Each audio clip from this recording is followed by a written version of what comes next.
Hi hello ನಮಸ್ಕಾರ ಚಾನಲ್ಗೆ ಸ್ವಾಗತ. ಇವತ್ತಿನ ಟಾಪಿಕ್ಕು ಬ್ರಹ್ಮಚರ್ಯದ ಬಗ್ಗೆ ಮಾತಾಡೋಣ. ವಿಡಿಯೋ ಕೊನೆ ತನಕ ನೋಡಿ, ಹಾಗೆ ಸಬ್ಸ್ಕ್ರೈಬ್ ಮಾಡಿ ಸಪೋರ್ಟ್ ಕೊಡಿ. ಹಾಗೆ ಕುಂಡಲಿನಿ ಶಕ್ತಿ ಮೇಲೆ ಏಕೆ ಏರುವುದಿಲ್ಲ ಅನ್ನುವ ವಿಚಾರದ ಬಗ್ಗೆನೂ ನೋಡೋಣ. ಈ ವಿಡಿಯೋದಲ್ಲಿ ಒಂದು ಬಹಳ ತಪ್ಪಾಗಿ ಅರ್ಥ ಮಾಡಿಕೊಳ್ಳಲ್ಪಟ್ಟ ವಿಷಯ ಅಂದ್ರೆ ಬ್ರಹ್ಮಚರ್ಯ. ಆ ಬ್ರಹ್ಮಚರ್ಯದ ಬಗ್ಗೆ ಏನೇನಿದೆ ಅಂತ ನೋಡೋಣ. ಬಹುತೇಕ ಜನರು ಇದನ್ನ ಕೇವಲ ದೈಹಿಕ ಸಂಯಮ ಅಂತ ಭಾವಿಸ್ತಾರೆ. ಆದರೆ ನಿಜವಾಗಿ ಬ್ರಹ್ಮಚರ್ಯ ಅಂದ್ರೆ ಶಕ್ತಿಯ ಸಂರಕ್ಷಣೆ, ಮನಸ್ಸಿನ ನಿಯಂತ್ರಣ, ಆಧ್ಯಾತ್ಮಿಕ ಔನ್ನತ್ಯ. ಇದು ಪುರುಷರು ಮತ್ತು ಮಹಿಳೆಯರು ಇಬ್ಬರಿಗೂ ಸಮಾನವಾಗಿ ಅನ್ವಯಿಸುತ್ತೆ.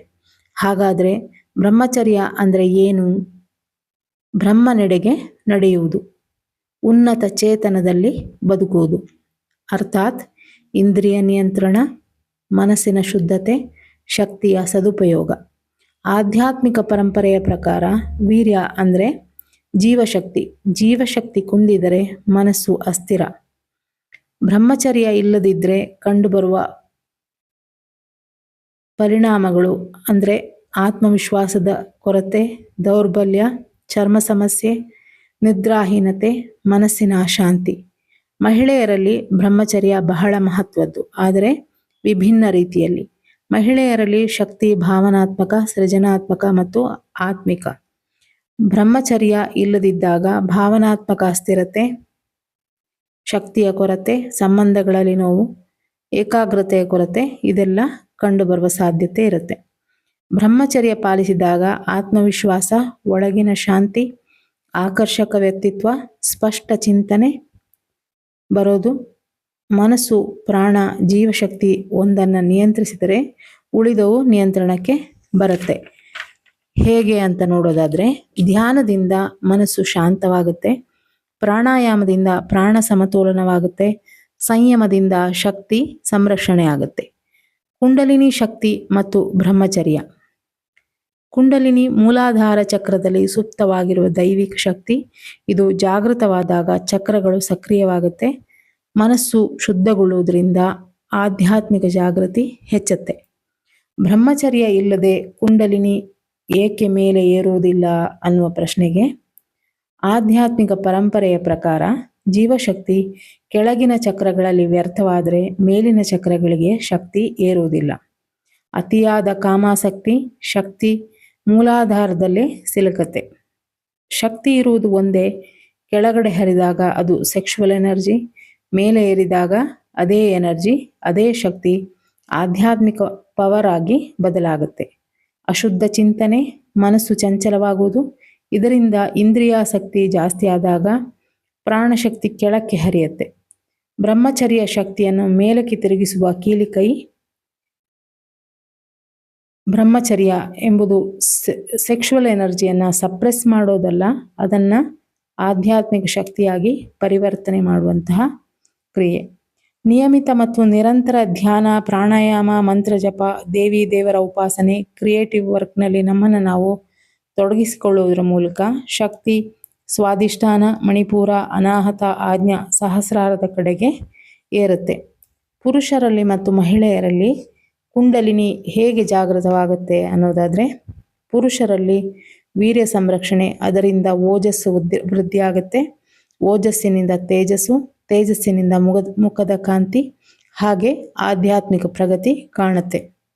ಮಹಿಳೆಯರಲ್ಲಿ ಭಾವಶಕ್ತಿ ಸಂರಕ್ಷಣೆ, ದೇವಿ ಶಕ್ತಿ ಜಾಗೃತಿ, ಸೃಜನಾತ್ಮಕ ಶಕ್ತಿ, ಆತ್ಮಿಕ ಚೇತನ. ಇಬ್ಬರಲ್ಲೂ ಬ್ರಹ್ಮಚರ್ಯ ಪಾಲನೆ ಮೂಲಭೂತ ವಿಚಾರ. ಬ್ರಹ್ಮಚರ್ಯ ಪಾಲನೆ ಮಾಡದವರಲ್ಲಿ ದೈಹಿಕ ಮತ್ತು ಮಾನಸಿಕ ಲಕ್ಷಣಗಳನ್ನು ಕಾಣಬಹುದು. ಆತ್ಮವಿಶ್ವಾಸದ ಕೊರತೆ, ದೇಹದಲ್ಲಿ ಶಕ್ತಿಯ ಕೊರತೆ, ಆಗಾಗ ಅಸ್ವಸ್ಥತೆ, ಮುಖದಲ್ಲಿ ಕಾಂತಿಹೀನ, ಕೆನ್ನೆಯಲ್ಲಿ ಪ್ರಾಕೃತಿಕವಾಗಿ ಕಾಣಿಸುವಂತಹ ಕೆಂಪು ಕಡಿಮೆ ಆಗಬಹುದು. ನಿದ್ರಾಹೀನತೆ, ಒತ್ತಡ, ರಾತ್ರಿ ಸ್ವಪ್ನದಲ್ಲಿ ನೈಟ್ ಫಾಲ್, ಪಿಂಪಲ್ಸ್ ಅಥವಾ ಚರ್ಮದ ಸಮಸ್ಯೆಗಳು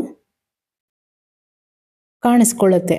ಬ್ರಹ್ಮಚರ್ಯ ಪಾಲಿಸಲು ಆಹಾರದ ನಿಯಮಗಳು ಏನು ಅಂತ ನೋಡಿದ್ರೆ, ಚಹಾ ಕಾಫಿ ಸೇವನೆಯನ್ನು ಬಿಡುವುದು, ಈರುಳ್ಳಿ ಬೆಳ್ಳುಳ್ಳಿ ಮಿತವಾಗಿ ಬಳಸುವುದು ಅಥವಾ ಪೂರ್ತಿ ಬಳಸದೇ ಇರುವುದು, ರಾತ್ರಿ ಹುಳಿಯಾದ ಮೊಸರು, ಎಣ್ಣೆಯಲ್ಲಿ ಕರಿದ ಪದಾರ್ಥ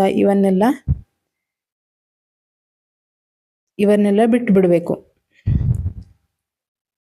ಮನಸ್ಸಿನ ನಿಯಂತ್ರಣಕ್ಕಾಗಿ ಅಶ್ಲೀಲ ಮಾತು, ಅತಿಯಾದ ಶೃಂಗಾರ ರಸವಿರುವ ದೃಶ್ಯವನ್ನು ನೋಡದೇ ಇರುವುದು, ಕೆಟ್ಟ ಚಟವಿರುವ ಜನರನ್ನ ಸ್ಪರ್ಶದಿಂದ ತಪ್ಪಿಸುವುದು, ಪಾರ್ನ್ ವಿಡಿಯೋ ನೋಡದೇ ಇರುವುದು, ಇದು ಕೇವಲ ಸಂಯಮವಲ್ಲ, ಒಬ್ಬ ವ್ಯಕ್ತಿಯ ದೈಹಿಕ, ಮಾನಸಿಕ ಮತ್ತು ಆಧ್ಯಾತ್ಮಿಕ ಅಭಿವೃದ್ಧಿಯ ಮಾರ್ಗ. ಈಗ ಒಂದು ಪ್ರಶ್ನೆ ಬರುತ್ತೆ, ಸಂಸಾರದಲ್ಲಿರುವಾಗ ಬ್ರಹ್ಮಚರ್ಯ ಪಾಲನೆ ಹೇಗೆ ಮಾಡುವುದು ಎಂಬುದಾಗಿ. ಗೃಹಸ್ಥ ಜೀವನದಲ್ಲಿ ಬ್ರಹ್ಮಚರ್ಯ ಸಾಧ್ಯವೇ ಅನ್ನುವ ಪ್ರಶ್ನೆಗೆ ಹೌದು, ಸಾಧ್ಯ ಇದೆ. ಮತ್ತು ಅದೇ ನಿಜವಾದ ಬ್ರಹ್ಮಚರ್ಯ ಪರೀಕ್ಷೆ.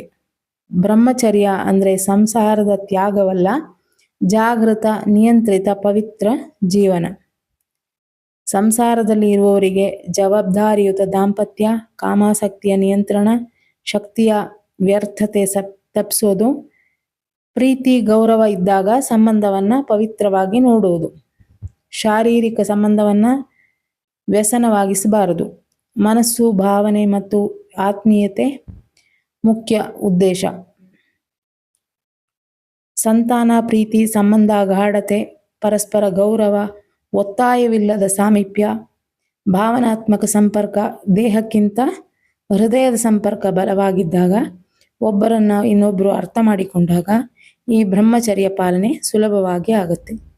ಪ್ರಾಚೀನ ಪರಂಪರೆಯಲ್ಲಿ ಪವಿತ್ರ ಹಬ್ಬ ಹರಿದಿನಗಳಲ್ಲಿ, ಸಂಯಮನದಿಂದ ಉಪವಾಸದ ದಿನಗಳಲ್ಲಿ, ಈ ಥರ ಅಂದರೆ ಆ ದಿನಗಳಲ್ಲೆಲ್ಲ ಬ್ರಹ್ಮಚರ್ಯದ ಪಾಲನೆ ಮೊದಲೇ ಮಾಡ್ತಿದ್ರು.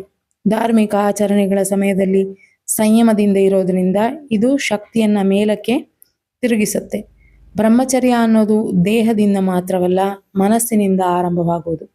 ಅಶ್ಲೀಲ ಚಿಂತನೆ, ಅತಿಯಾದ ಕಲ್ಪನೆ, ಅನೈತಿಕ ಆಕರ್ಷಣೆ ಇವೆಲ್ಲದರಿಂದ ದೂರವಿರಲು ಪ್ರಯತ್ನಿಸಿದಾಗ ಜಪ, ಧ್ಯಾನ, ಸತ್ಸಂಗ ಇವುಗಳಲ್ಲಿ ಆಸಕ್ತಿ ಬರಲು ಸಾಧ್ಯವಾಗುತ್ತೆ. ಸಂಯಮಿತ ದಾಂಪತ್ಯ, ಶಕ್ತಿ ಸಂರಕ್ಷಣೆ, ಪ್ರಾಣ ಸಮತೋಲನ, ಕುಂಡಲಿನಿ ಏರಿಕೆ, ಈ ಥರ ಒಂದಕ್ಕೊಂದು ಕೊಂಡಿಯಾಗಿ ಇರುವ ಕಾರಣ ಸಂಸಾರದಲ್ಲಿ ಇದ್ದರೂ ಸಂಯಮದಲ್ಲಿ ಬದುಕುವುದು ಗೃಹಸ್ಥ ಬ್ರಹ್ಮಚರ್ಯ. ಬ್ರಹ್ಮಚರ್ಯ ಇಲ್ಲದೆ ಕುಂಡಲಿನಿ ಜಾಗೃತಿ ಕಷ್ಟ. ಬ್ರಹ್ಮಚರ್ಯ ಇದ್ದರೆ ಶಕ್ತಿ ಮೇಲಕ್ಕೆ ಏರುವುದು ಸಹಜ. ಶಕ್ತಿಯನ್ನು ವ್ಯರ್ಥ ಮಾಡದೆ ಅದನ್ನ ಜ್ಞಾನ, ಸೇವೆ ಮತ್ತು ಆಧ್ಯಾತ್ಮಿಕ ಬೆಳವಣಿಗೆಗೆ ಬಳಸುವುದರಿಂದ ಆಂತರಿಕ ಬೆಳವಣಿಗೆ, ಅಭಿವೃದ್ಧಿ ಆಗುತ್ತೆ. ಇದು ಒತ್ತಡದಿಂದ ಮಾಡುವುದಲ್ಲ, ಸ್ವಾಭಿಮಾನ ಮತ್ತು ಆತ್ಮಜ್ಞಾನಕ್ಕೆ ದಾರಿಯಾಗಬೇಕಾದ್ರೆ ಪ್ರಯತ್ನಪೂರ್ವಕವಾಗಿ ಈ ದಾರಿ ಆರಿಸಬೇಕು. ಬ್ರಹ್ಮಚರ್ಯ ಅಂದರೆ ವಿವಾಹ ಜೀವನವನ್ನು ತ್ಯಜಿಸೋದು ಅಲ್ಲ, ಜವಾಬ್ದಾರಿಯುತ ಸಂಬಂಧ, ಅತಿಯಾದ ಕಾಮಾಸಕ್ತಿಯಿಂದ ದೂರವಾಗಿ ಪ್ರೀತಿ, ಗೌರವ, ಆತ್ಮೀಯತೆ ಈ ಥರ ಜೀವನ ನಡೆಸೋದ್ರಿಂದ ಇಬ್ಬರಲ್ಲೂ ಇದು ಆಧ್ಯಾತ್ಮಿಕ ಉನ್ನತಿಗೆ ಕಾರಣವಾಗುತ್ತೆ. ಇದು ಪುರುಷರು ಮತ್ತು ಮಹಿಳೆಯರು ಇಬ್ಬರಿಗೂ ಸಮಾನವಾಗಿ ಅನ್ವಯಿಸುತ್ತೆ. ಶಕ್ತಿಯನ್ನು ಎಲ್ಲೆಂದರಲ್ಲೂ ವ್ಯರ್ಥ ಮಾಡದೆ ಅದನ್ನು ಓಜಸ್ಸಾಗಿ, ತೇಜಸ್ಸಾಗಿ ಬದಲಾಯಿಸಿ ಕುಂಡಲಿನಿ ಶಕ್ತಿ ಮೇಲೆ ಇರುವುದಕ್ಕೆ ನಿಮ್ಮೊಳಗೆ ಇರುವ ಶಕ್ತಿ ಶಿವನನ್ನು ಸೇರಲು ಅವಕಾಶ ಮಾಡಿಕೊಡಿ ಅಂತ ಹೇಳ್ತಾ ಮುಂದಿನ ವಿಡಿಯೋದಲ್ಲಿ ಸಿಗ್ತೀನಿ. Thank you for watching.